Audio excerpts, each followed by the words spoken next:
I think I found the water. The faucet creaked, coughed, and spewed out a stream of rusty-colored water. I held the towel under the faucet and soaked it with water. The trickle of water was quickly absorbed by the plaster. I eased the solid piece of plaster from the sand. Underneath, it had formed a perfect copy of the statue. The hardened plaster cast fitted snugly into the 5 matching sockets. There was a soft thud, then silence.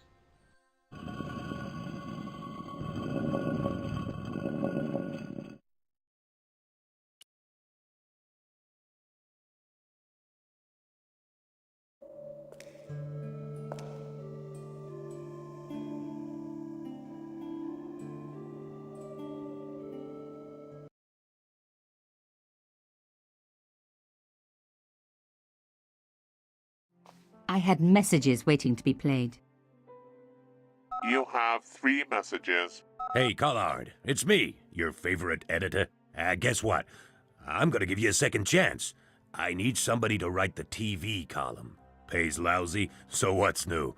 If you're interested, drop by the office. In fact, drop by the office anyway. We have to talk, Nico. That story of yours I spiked. It won't go away. You've made some dangerous enemies out there. Hey, Nico, it's your old pal. I mean, your new pal, George. Whoa, Ireland. It's a whole different country. And I got some amazing news for you. Gem of a story, in fact. Oh, gotta go. Yeah, fella here's got a drink lined up for me. See you tomorrow, Nico. Slonsha. Yep, only here for a day and I'm speaking the lingo like a local. Mademoiselle Coulard, this is Imelda Carchon. I wanted to thank you for being so understanding when... Come to lunch, why don't you? Tomorrow. I might have more news. There's a Monsieur Merlon coming to see me this evening. He says he knows why Pierre was murdered. In fact, he'll be here shortly. I shall let you know what he says. Goodbye, dear girl. Till tomorrow. Merlin? Oh my God. Merlin's the killer.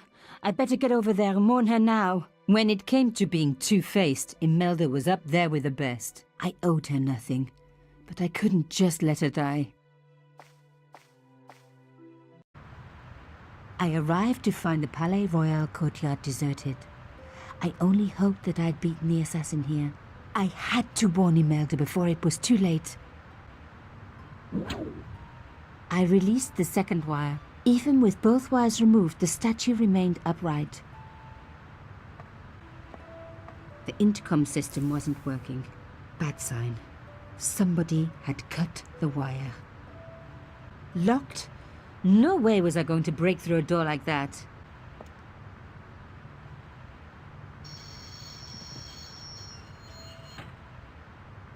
If I could deconstruct this, I could deconstruct anything.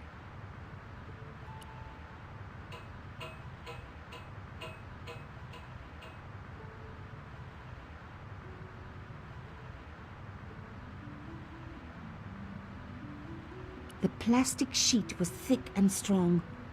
I'd need more than my hands to tear it. Shell? Yeah, the shell works.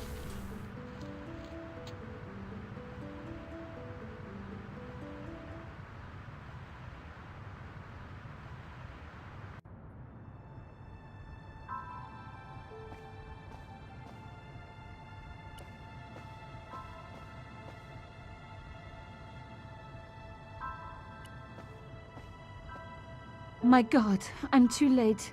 Imelda. Oh no. Nico? Don't worry, you're going to be all right. You know that isn't true. It was Merlin, wasn't it? Dressed as a cavalier. How absurd. You came to warn me, didn't you? I must be crazy. Let me see you, Nico. All this time you were just using me. Which one is the real Imelda? You are an extraordinary girl. Thierry would have been so proud of you. You didn't know my father. So like him. Something about the eyes. I wish we'd had time to get to know each other. She was gone. She cheated me, lied to me, used me. But why? Even in death, Imelda looked the same. Beautiful, inscrutable, the Ice Queen alone in her ice palace. I opened it. Inside was a tiny gold key. I took the key. I had to leave. I knew I could never return.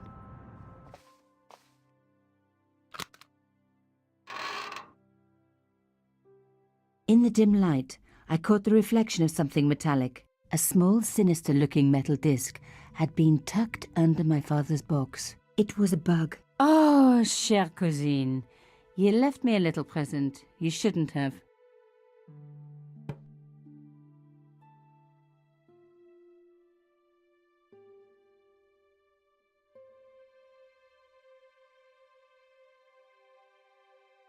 You don't scare me. Espèce de...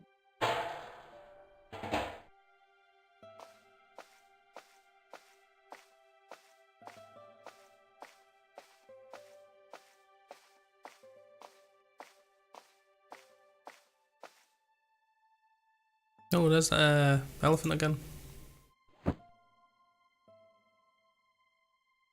The box was carved by my father. It never had a key. The elephant on the lid was a perfect match to Carchon's. Wait, is this what the tiny key's for? I took out the key. I couldn't believe it. Imelda's key opened my father's box. I dreaded what I was going to find inside.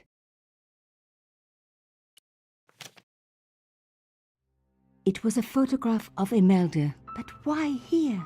In my father's box. I felt as if a black hole had swallowed me up. Imelda and Carchon grinning. While behind them a village was being razed to the ground. Its people butchered. And there, next to them, staring out at me across the years, my own father. There was a letter. I feared there was even worse to come. Hotel St. Georges, Algiers, Friday. My darling Thierry, by the time you read this, you'll be safely out of Africa. You need not fear. Pierre and the organization do not know who you're really working for, or about us. Did you think I would betray you? I could not. You wanted me to leave him, but I don't have your courage. I know too much of what has been going on here. They would find me and they would kill us both. Enjoy your life in Paris, Thierry. Your life of honor, of patriotic duty. Do they give medals to spies? No, they'll just give you a phony job in an embassy somewhere. I could never share that with you. Imagine me, a diplomat's wife. So I must stay here with Pierre, the two of us bound together by what we have done to this country. Au revoir, my love. You will be in my heart until I die. Imelda. Suddenly everything made sense. My father had been working undercover for the government. He was one of the good guys after all. He and Imelda must have fallen in love. She'd found out who he really was, so he had to leave. It had broken her heart, but she had never revealed it to anyone. I knew I couldn't either. Whatever he was doing, he'd had good reason to keep it secret. I decided I would respect that and tell nobody.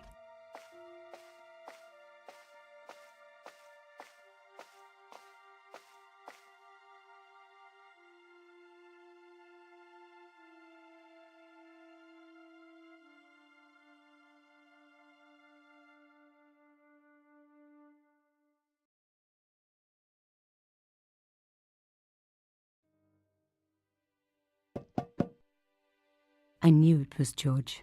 For a moment I was tempted to pretend that I was out, or ask him to go away and come back later. But then... Come in. Hello, George.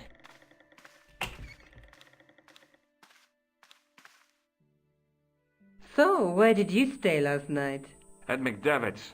I got to drinking with Doyle and a couple of the guys. That explains why you look so ill today. Did you get any sleep at all? Not much. I had to share the room with another guy. Did it snow? Hardly. He was dead. Then Leary woke me in the middle of the night to help bail out the cellar. The cellar was flooded? Yeah, some idiot had left the faucet running. And you say Pigram has disappeared? Without a trace. But my visit wasn't a complete waste of time. P. Graham's gem? The Templar's gem. Whoever Jacques Marquet is, he's in for a disappointment. Jacques Marquet? He's the guy who should have collected the gem from Fitzgerald.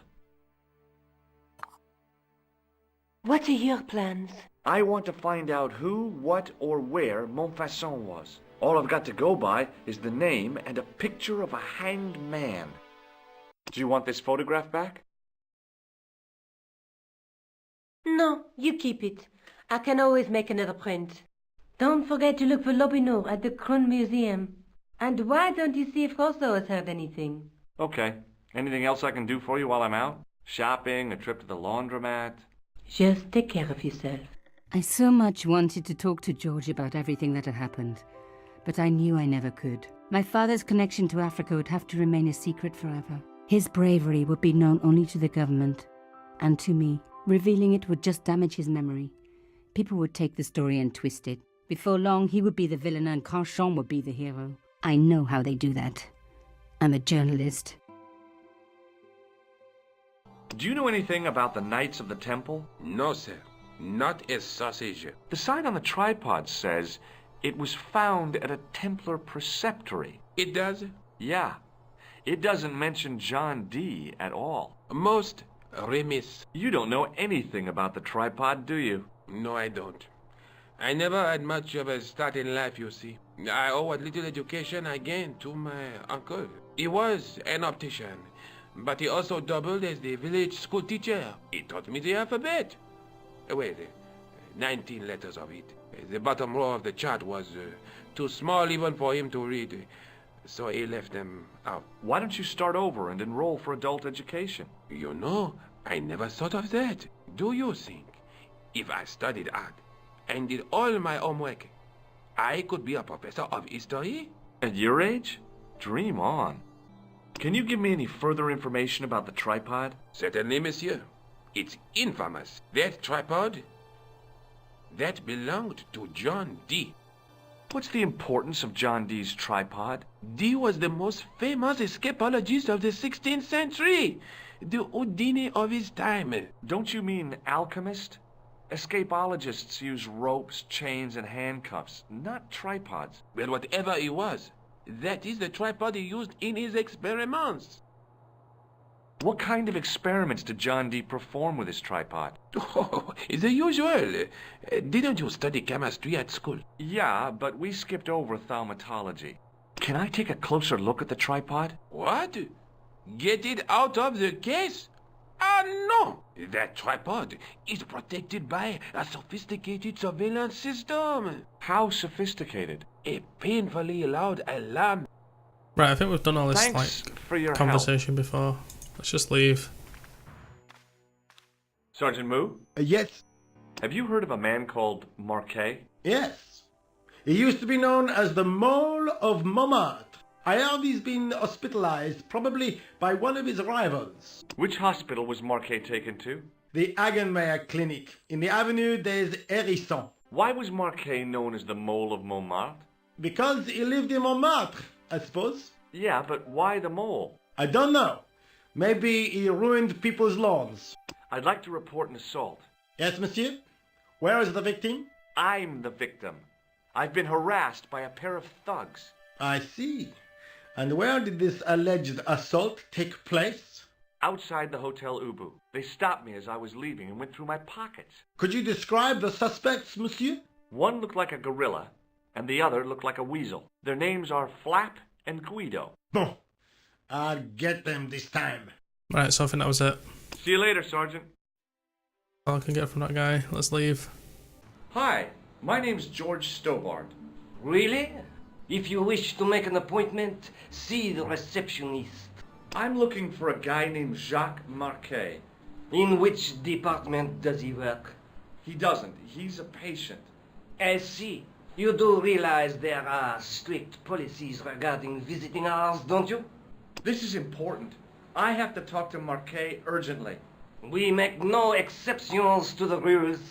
It's a matter of life and death. The well-oiled running of this hospital is a matter of life and death. That's Why, we have rules. I think I ought to warn you that Marquet is not what he seems. Explain yourself. He's in league with a bunch of guys who want to take over the world. Nonsense. Besides, Marquet's employers have paid in advance for one of our most exclusive private rooms. Could you tell me who Marquet's employers are? Certainly not. Okay. Thanks for your help. I don't know who this mechanic guy is. Yes, sir? Is this the Hagenmeyer Clinic? That's correct. I thought I was in a garden center. Oh, the plans. They were my idea. A little greenery to evoke the spirit of nature. How may I help you? I'm here to see Jacques Marquet. Oh, yes. Are you related to our client, sir? Yeah, I'm his, long-lost brother. A brother half his age with a different name and an American accent. Yeah, people always say that. I blame Mom. We were separated at an early age. After a mix-up in the nursery at the Oakland shopping mall. I've never heard anything so ridiculous in all my life. I guess not. So, do I get to see Marquet before the funeral? That attitude will get you nowhere. My instructions were quite clear. No one gets to see Marquet. So unless you can prove you're a relative or a close acquaintance, you're wasting your time here. He was on Ward B12, as I recall. Oh, he's being transferred to... Oh dear. He's on Ward J2. That's Nurse Grendel's ward. What's so bad about Nurse Grendel? She runs that ward like a South American prison. Keeping a well-disciplined ward isn't a crime, is it? Well disciplined. In the discipline and punishment stakes, she'd whip the butt off the Marquis de Sade. Everything, I mean everything, is done to a strict routine. 6 o'clock alarm call, 6:10 bowel movements, and woe betide anyone who doesn't have a result. Those patients of hers are like Pavlova's dogs. She sounds like a real nightmare. And then some. If Nurse Grendel is that bad, how come the authorities tolerate her? She's like part of the furniture. I was beginning to get the picture. This woman was jealous, with a big green capital J. How do I find Nurse Grendel's ward? Down the corridor on the left, turn right at the senior consultant's washroom. Right again at the executive coffee lounge. Bear left past the administrator's sauna. And turn left at the end. That's J2. And good luck. As I turned the corner, I saw the source of the hellish noise which echoed through the corridors.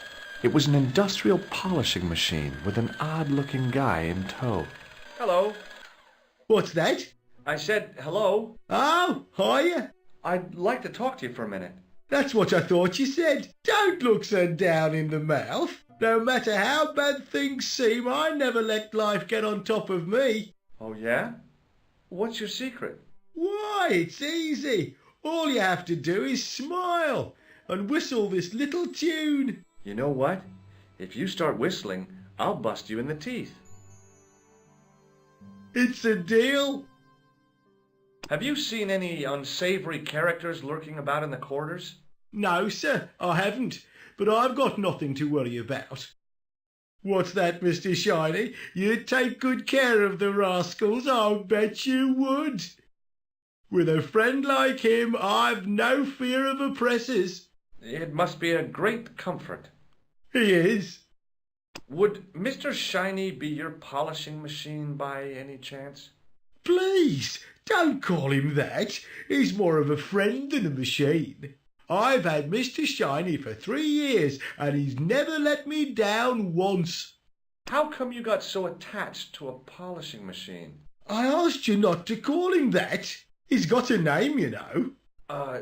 Yeah, Mr. Shiny. It's just that... You think it's odd, don't you? I don't mind. The rest of the staff think I'm twisted.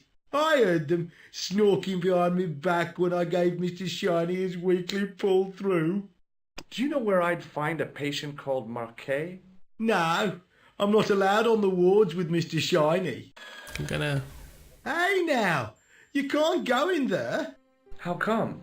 I'm responsible for the contents of that cupboard. I've got a feeling we'll have to pull that plug.